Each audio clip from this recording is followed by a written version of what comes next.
ఏమి నీవు అలాగే ఉండిపోయావు? నీ జీవితం, నీ బ్రతికెందుకు అలాగే? దేవుడు నమ్ముకున్నావు కదా, నీవెందుకు ఒంటరిగా మిగిలిపోయావు అని అంటూ ఉంటారు. నువ్వు దేవుడు అని పరివర్తిస్తూ ఉంటావు కదా దేవుని కొరకు. నీవు అలాగే ఉండిపోయావేంటి? ఆస్తి సంపాదించుకోలేదు, అంతస్తులు సంపాదించుకోలేదు, ఏం అలా ఉండిపోయావు? నీ దేవుడు నీకు ఏమి న్యాయం చేయడా? నీ దేవుడు నీకు సహాయం చేయడా అని దెబ్బ పొడిచేటువంటి వారు అనేక మంది మన చుట్టూ ఉంటారు.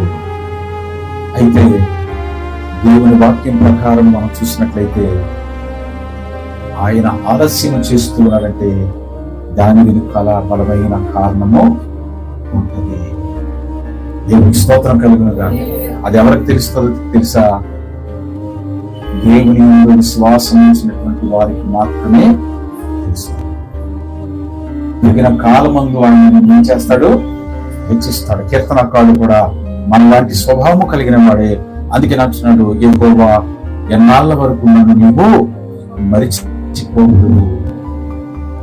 మనం కూడా అలాగే అనుకుంటున్నాం.